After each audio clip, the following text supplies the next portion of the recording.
you're someone whether to talk or not. But even the little things that you say can be turned into something incriminating. You like to say cops aren't necessarily the smartest people in the world, but they are well trained. And I mean, they're trained in how to interrogate people. They do a good job at it for the most part. You know, even if you think that there's something innocent that you can say, it can be later turned into something illegal. Like, it'll be twisted around on you, and you can guarantee that. So, you know, the best advice is to not say anything at all. Sometimes, like, it becomes really uncomfortable sitting there, like, being yelled at and not saying anything. So if you feel like you have to talk, just repeat the magic words over and over again. Just say, I'm going to read an exam, I want to see my attorney. I want to speak to a lawyer. And if you feel like you have to say something, just say that over and over. Repeat it like a mantra if you have to.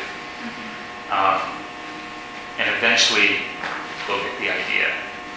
I mean, they're not supposed to keep questioning you after that, but they will sometimes.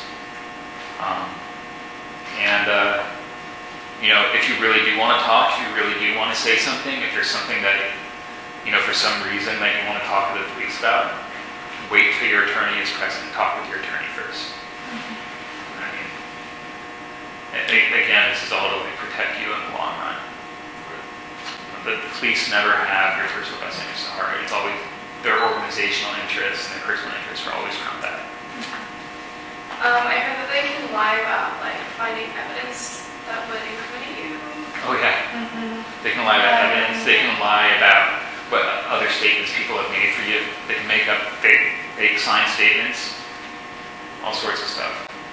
I mean, there's a pretty wide breadth of power that they can have there as far as deceiving you. And so that's why it's best just not to say anything, just ask for your attorney.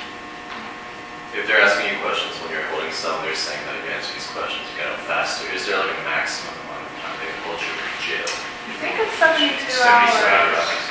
Yeah. If you haven't been arraigned, like gone to court within 72 hours, they have to release you. That's, you guys want to run through those?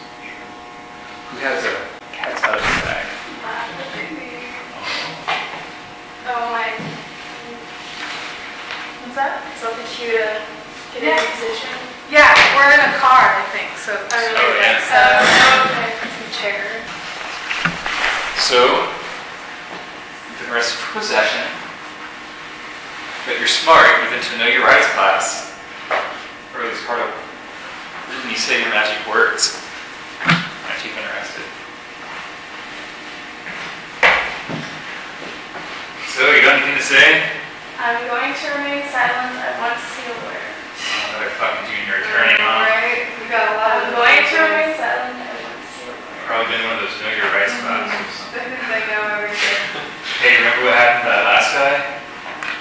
Who was that again? Oh, that guy, man. He sent up to my cousin up on Bridget Walk in Selby. Yeah. Oh. That must have been crazy. Yeah, I mean, my buddies with the bailiff, and yeah, they set him up right.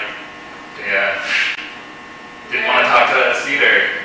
Showed him though. Yeah, he must have gotten his ass kicked. Yeah, man, it's brutal down there. Terrible. I wouldn't want to be there. I had for you guys in the hospital just last week for being down there. I'm getting really nervous back here. What's gonna happen to me?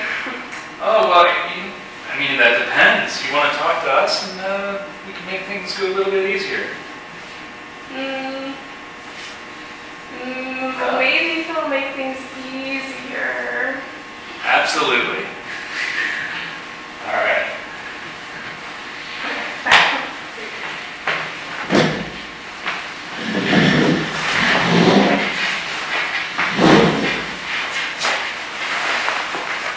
So what happened?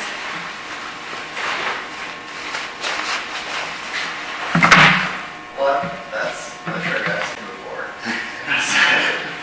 Describe what's happened to somebody else in the past. It was so terrible, so horrible, so you can only imagine. And your imagination starts working. You really imagine what's going to happen to you. And especially with jail. I mean, everyone has fears about jail and prison. I mean, we all have. I mean, I'm very afraid to go to prison. Very good. We all see in movies. Right. So yeah, and it starts to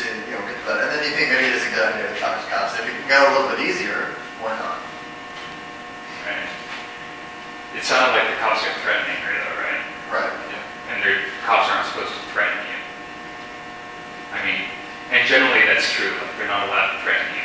But we weren't threatening her directly, so we were just talking between ourselves. And so it's one of those kind of clever ways to get around that.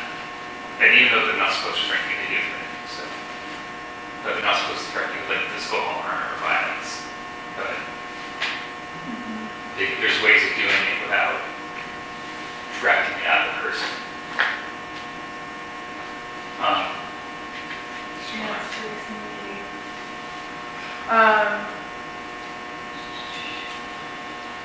So it's important to remember that your rights are kind of like a light switch.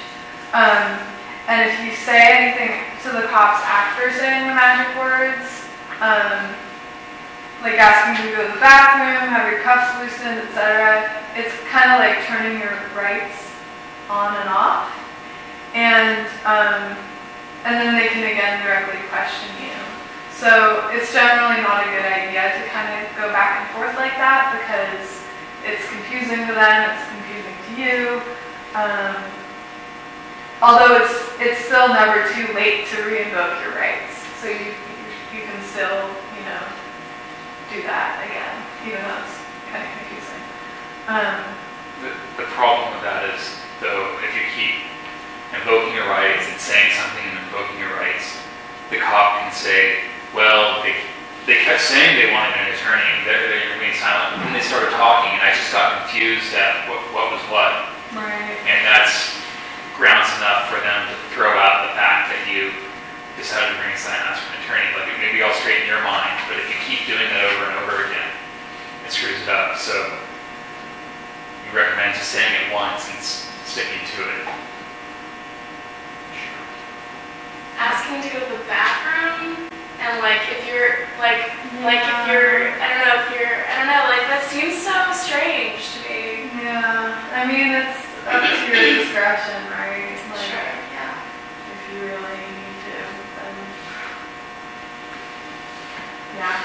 But like immediately after that, say the magic word again, just to make it clear. The cops will often use your stereotypes against you, your fears about jail, threatening you with butcher block. When most people in jail are homeless, alcoholics, or drug addicts, poor people, sex workers, etc., and not hardcore gangbangers. So, they will intentionally scare you with sort of these stereotypes from the movies or from TV shows or whatever.